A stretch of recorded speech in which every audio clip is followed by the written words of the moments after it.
আমাকে আপনাকে মরণের পর যখন বাসতলায় রেখে আসা হবে, আসার পর তুয়াল্লিয়া আমাকে আপনাকে যখন পিছনে রাইখা যাহাবা আসহাবুহু সাথীরা যখন চলে আসবে, একবার কল্পনা আলেন রাতের বেলা বিছানায় যখন বালিশে যখন মাথাটা লাগানোর পর কল্পনা করেন আমি মারা গেলাম, যাওয়ার পর বাসতলায় কোন কবরের মধ্যে আমাকে রেখে আমার আত্মীয় স্বজন চলে আসছে, ব্যাপারটা কেমন একটু চিন্তা করেন।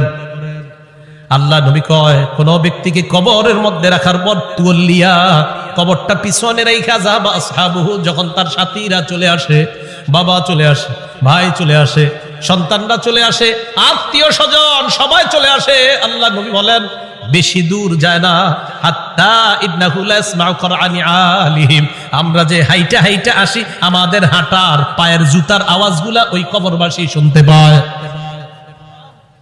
শুনে কেন শুনে জানেন? ওই মুহূর্তে তার দেহের মধ্যে আত্মাটা আল্লাহ দিয়ে দেয়। কেন দেয়? ফায়াতিয়ানিহি মালাকান, দুইজন ফেরেশতা তার কাছে আসে। এটা আবু দাউদের বর্ণনা আর বুখারীর বর্ণনা। আতাহু মালাকান ফাআকআদা, আবু দাউদের বর্ণনা ফায়ুকঈদানি, দুই ফেরেশতা এসে তারে বসায়, বসানোর পর তারে প্রশ্ন করে।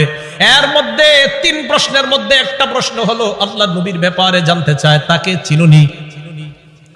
ওই ব্যক্তি ইমানদার হলে যদি তিনটা জবাব সুন্দরভাবে দেয় আর আল্লাহর নবীর ব্যাপারে যদি বলে আশহাদু আন্না মুহাম্মাদার রাসূলুল্লাহ, আমি সাক্ষী দিচ্ছি তিনি আল্লাহর রাসূল, এই কথা বলার পর ওই ব্যক্তিকে বলা হবে উনজুর ইলা মাকআদিকা মিনান নার, তুমি তোমার জাহান্নামের আসনটার দিকে তাকাও, এটা তোমার জাহান্নামের আসন। তো এই ব্যক্তি জাহান্নামের আসনের দিকে তাকাবে, এরপর বলা হবে আবদালাকাল্লাহু মাকআদাম মিনাল জান্নাহ, জাহান্নামের আসনের পরিবর্তে আল্লাহ তোমাকে জান্নাতের আসন দান করেছেন।